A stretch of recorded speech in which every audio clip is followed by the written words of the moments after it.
Javed Abdi Foundation, JAF, which also stands for Journalism, Advocacy and Fun. Please subscribe to the channel, press the bell icon, like, comment, and share. Shy, we've talked about a lot of positivity and a bit about how the negativity aspect of it. But something that when you write an article, you also see are trolls, and even when you're speaking public, when you're a public figure, that there are trolls. So Shy and then Malika, how do we deal with trolls, and how do we take them, in a positive way? Yeah.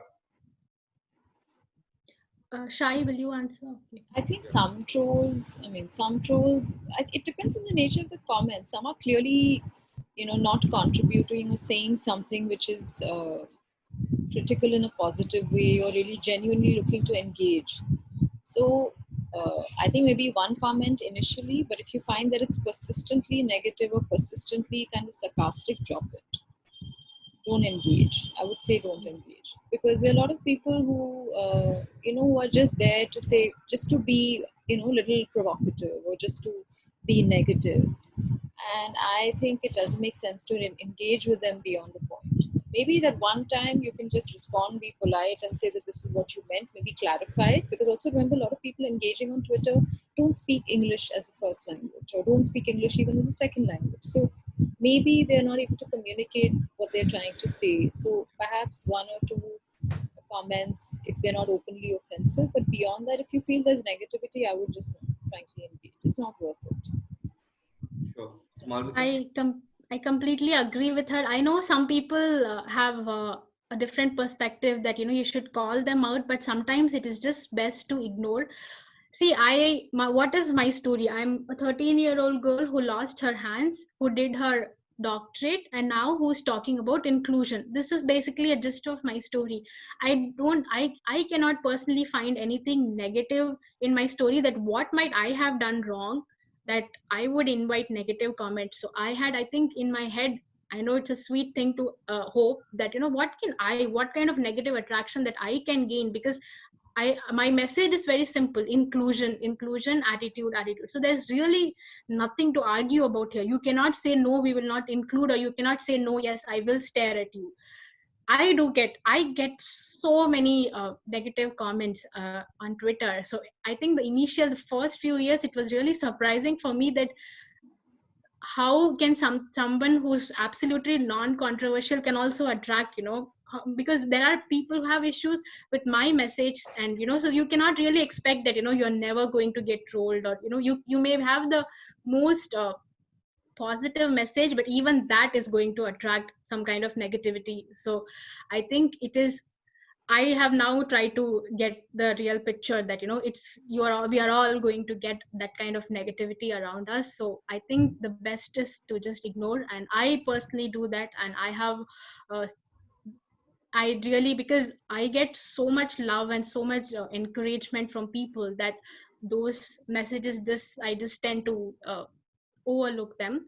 But I think, but if it is something really, like if it's a misinformation, or if it's something that they have tried to change your message, or if someone is trying to attack your own work, so I think then it is important to speak out and correct.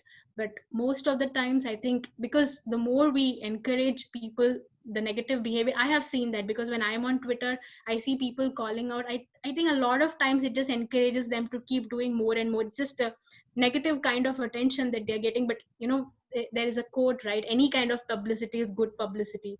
So let it not be that case.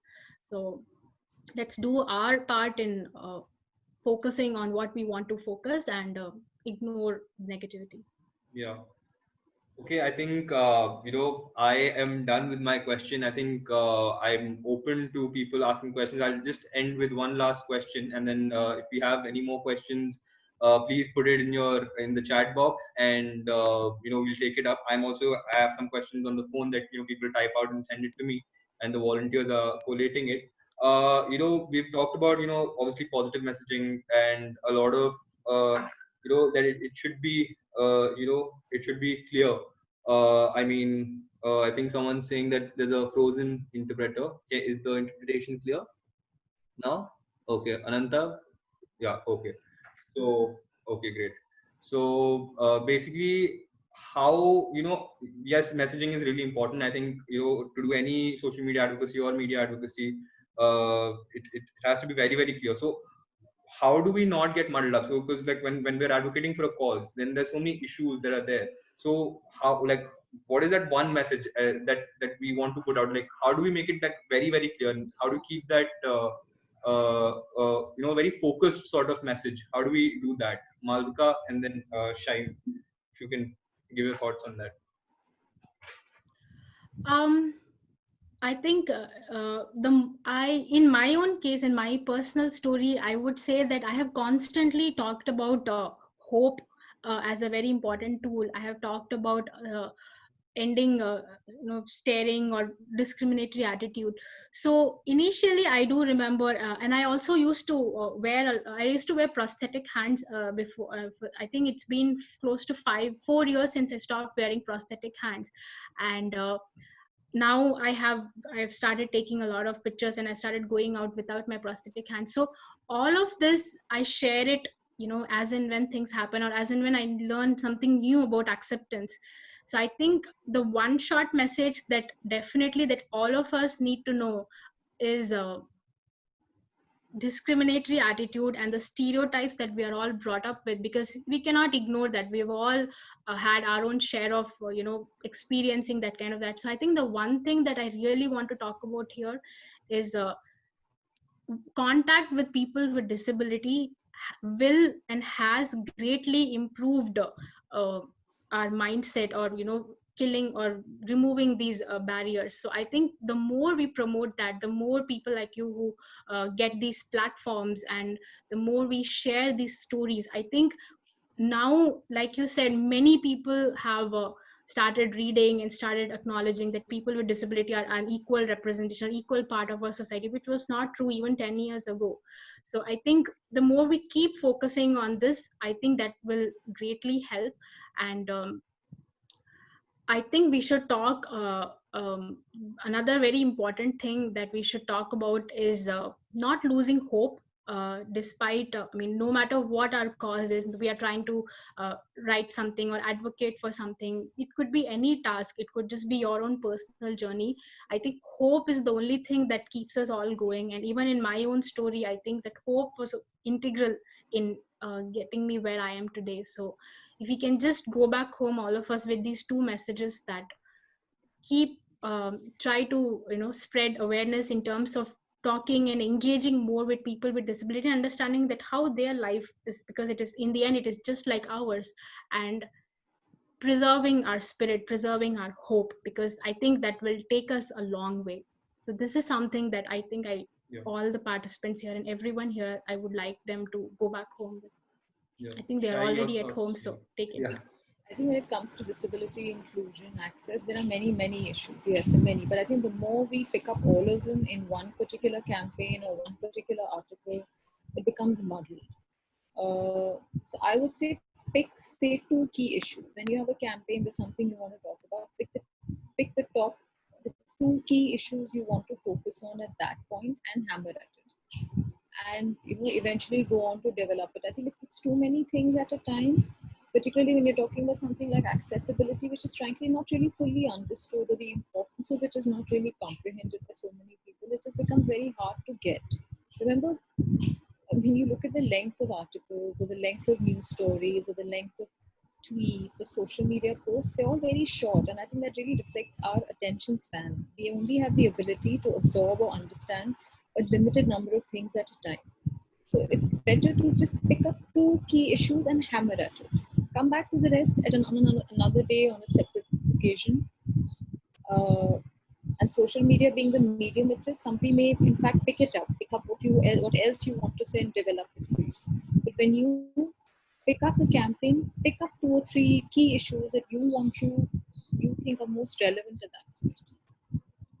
Okay. So maybe, for instance, and there may be sometimes, maybe it's an issue which you think is not, you want to dwell on, but the circumstances maybe make it important at that time. For instance, COVID has brought along with it many things which are affecting people with disabilities, and it's perhaps a good time to bring it up. Everyone's thinking about it. So some occasions or some opportunities lend themselves to talking about certain issues more than before. So see that opportunity and bring it up and talk about it then. Yeah. Definitely. There's a question by Parag sir. He works at Sense India, and he's asking. I'll ask this to Malvika first, and then Shai, your thoughts as well on this. That the digital divide and lack of digital literacy is a huge challenge in reaching out to social media. Interested in thoughts on that, as we have to involve a huge group of persons with deaf blindness and their families in this campaign, coming mainly from rural India. So what do you think, Malvika, how can we, bridge the digital divide that is there and really include people coming in from, rural areas, or, what can be done in Shai as well? Shai, yeah. Malvika, your thoughts. So I think here he's highlighting, and something that we can also share, that disabilities are unique in nature, and that is something we also need to talk, because we are almost always put in one same blanket. It's in the same blanket that someone with a disability, but what disability only the community knows, because someone with visual they have their own challenges, and physical disability they have. So I think that is also something that I have been trying to create awareness, and there is a whole group of invisible disabilities. So I think first we need to highlight here that to the mainstream media and to people and to leaders who can incorporate digital, who can put an end to this digital divide, is that disabilities are unique in their nature, and how we must first respect and understand what each disability is and what each of their needs are. And I think that will be an important step to address this issue, that people I remember there was this one campaign when I was doing my MPhil in Madras School of Social Work. There was during my field work there was a campaign. We were working with people with different kind of disabilities, and it was very challenging. Of course, I cannot at that time we did not even have any experience on how to go about taking the message, and luckily it was a very positive atmosphere. But it was I think each had contributed, some were writing, some were speaking, some were sharing, and I think in the end each one of us was trying to contribute in our own ways. But I don't have a lot of I would say I don't have a lot of positive outcome out of that particular campaign, because it was very difficult to coordinate in the end. So I'm going to try to read more on how we can because I personally don't have positive experience from that outcome that I had, that we clearly had a good collaboration. So I think this is a very, very important question that you have raised, and I would like to want to read more on how we can, because we know the accessibility tools, we know about how we can make the event accessible, or how we can make it easy to read or easy to hear. But I think there is more that needs to be done here. Yeah, definitely. Shai, your thoughts on this? I think the challenges facing deaf, blind people are particularly huge in our country. And I know there is, when it comes to rural India, the divide is huge. I think one of the things which really helps is to have people from these areas, some of whom have had the opportunity to be exposed to education, etc., to come forward and voice the concerns. Yes, the leadership plays a big role, but equally young people from the community, from these areas, who can be maybe pushed out to speak about the challenges they've overcome and what are their needs. Be active on social media, be active in public forums, and to really bring forth that point of view would perhaps help highlight it. I think the only way is to be visible and to speak out and to get voices from that part of India, because predominantly our voices are quite urban. So I really agree with there is a course on social innovation. I'm sorry, why don't you finish it, then I'll just continue. That's it. I didn't. That's So I've been working on this online course on being a social innovator, and what she highlighted is what they are teaching in that course, that people who have the specific issue, how they themselves um, try to they were in a rural community in South Africa, and how they themselves got together and shared about their challenges. And I think they started creating awareness amongst their own peers and their own the society where they were a part of. And in the end, they came up with a app that they could develop, or they could use to create more awareness. It was just a messaging app to just text everyone, whoever, to just to make them learn more about it. So I think there's a big role on the people themselves, and how they became in the end, they were the change agents and model. They created a great model on creating awareness. So maybe I can share that link with you, Parag. I think his name is Parag. So that was that course on social innovation. It was a different issue, but many tips could be used perhaps to understand how we can implement it at grassroots level. Definitely. Actually, I was meeting one of my mentors, and she told me this thing that rather than you covering a story, it's all like we've already talked about this, that it's more personal. So she said that why don't we train people with disabilities themselves in from the grassroots level. So she was talking about a project that she had run. That her and her team, they had trained people living in the slums, or people from really under marginalized underprivileged backgrounds, street children, and to make videos, short videos about their life stories, about what they were trying to say. And within a matter of days, they picked it up so quickly, right? So because nowadays it is like I think it's really, really important to work with the community at a grassroots level and get that perspective into the mainstream, and get that picked up as well. I think it's 8:30. I think we're really on time. Any last thoughts, Malvika, Shai? Anything that you would like to end with? I think one, that there is an audience for voices from the disabled community, and I think people want to hear their stories.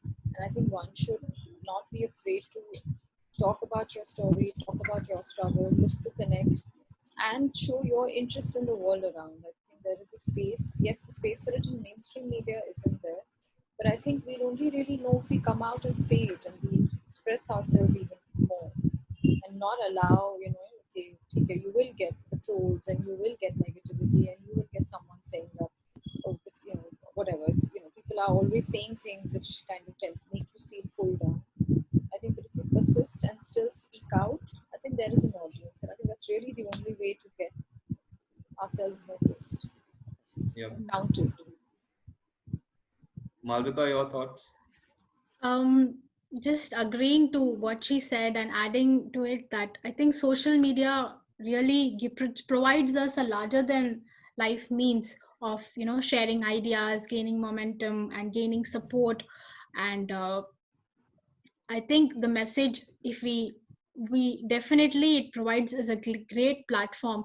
And so many of my talks, or so many of the campaigns that I have been part of, all originally started with the help of social media. And someone, I think here in the chat, talked about, if I don't connect with that particular identity, how do I Yes. talk about it? So it's like the UN the women campaign of for he for she. So men talking, men also talking about gender equality. So there are so many campaigns that we don't necessarily need to have experienced it. Like I personally talk a lot about sustainability, and I have been supporting a lot of women in India who make these products, and I try to promote local business and talk about sustainability. So I think each of us, we have our own different passion, we have our own different interests. So it does not matter whether or not you have that identity, because it only matters how much passion you have for it. Because I think, Shramir, you are a great example for that, because you have been advocating for people with disability, and I think we can learn a lot from you as to how we can advocate. So I think it's very important to have, spend this beautiful life that we have advocating for things that we are passionate about. And each of us, I think, as young people, it's our responsibility to talk about things and challenge, constantly question our leaders, question our superiors, and get our message out. Because I think that I got to this place only by trying to keep sharing my message, and I kept trying to challenge the negative attitudes that was thrown at me. So I think we all can learn, and we all can add our own experiences, because we all have our own unique experiences, so we should be able to add that. And I think we can all create meaningful advocacy and help in this great cause. Definitely. Thank you so much, Malvika and Shai. And Malvika, thank you for saying that. मेरा ये belief है कि I have been very. I'm a very private person. I don't like doing social media. I honestly only started writing on Facebook, or once I started JAF. And what I've realized in 1 year is कि भाई लोग बोलते हैं कि ये करना चाहिए, वो करना चाहिए, सोशल मीडिया के वो करना चाहिए, स्टडी करना चाहिए. मुझे तो मतलब मैं काम में इतना फोकस्ड रहता हूँ कि मुझे लगता है कि जब आप काम करते हैं तो आपके पास लिखने के लिए भी होता है. जब आप काम नहीं कर रहे होते तो then you need all that kind of stuff. So काम बोलता है, तो आप काम करते रहिए, और जो भी आपका काम है उसको आप डालते रहिए. And it is very important in today's day and age to be active on social media. Another thing, we've talked about so much about disability identity. And growing up, yes, I'm not a a person with disability, but growing up with Jayalamu, going out with him, this is just this something that I would want to share with everyone. So one day we were going out, and I when I was small, I didn't realize that that something was very different about him, or he was disabled, because we used to do everything. Like, I've wrestled with him also, right, when I was a kid. So, and like हम लोग पंजा लड़ाते थे, हम लोग मतलब हर तरह की मस्ती करते थे. तो जब मैं थोड़ा when I started growing up, when I started maturing, like 10 to 12 वाली age में, so I used to see, when I used to go out, people used to look at us, right, or look at him, and I started realizing कि ये लोग हमें क्यों देख रहे हैं, हम लोग रेस्टोरेंट में जा रहे हैं तो हमें क्यों देख रहे हैं, सब लोग ऐसे मुड़ के क्यों देख रहे हैं. तो उस टाइम पे मुझे थोड़ा मतलब मामू को कोई फर्क नहीं पड़ता था, बट मुझे लगता था कि यार ये क्यों हो रहा है. And I asked him this thing कि मामू, how do you sort of deal with this? So again, I think Malvika, he told me two things. One thing is, if it really bothers you, then you just stare them in the eye. Just look them straight in the eye. Don't, या तो वो मतलब अगर ढीठ बंदा होगा तो 2-3 second देखेगा आपको, ठीक है, and just look at him, क्या देख रहे हो भाई, मतलब क्या हो गया. And then when I tried that, actually, Mamu didn't do that, but when I tried that, and I would just like, if people would be staring at us, I would just look at them directly in the eye. And I can tell you 100%, till now, this has not happened, that person will continue looking at me. They will look away, because they will know. Another thing, this is sort of humorous, and I don't know if it was it's very politically correct to say or not. This is something that he did, and I think I can share it also. So he would look, and he would make a funny face, like he would stick out his tongue. Okay, and you would see the reaction of the people in public, and they would completely like be flabbergasted. They would be like, oh my god, what is happening?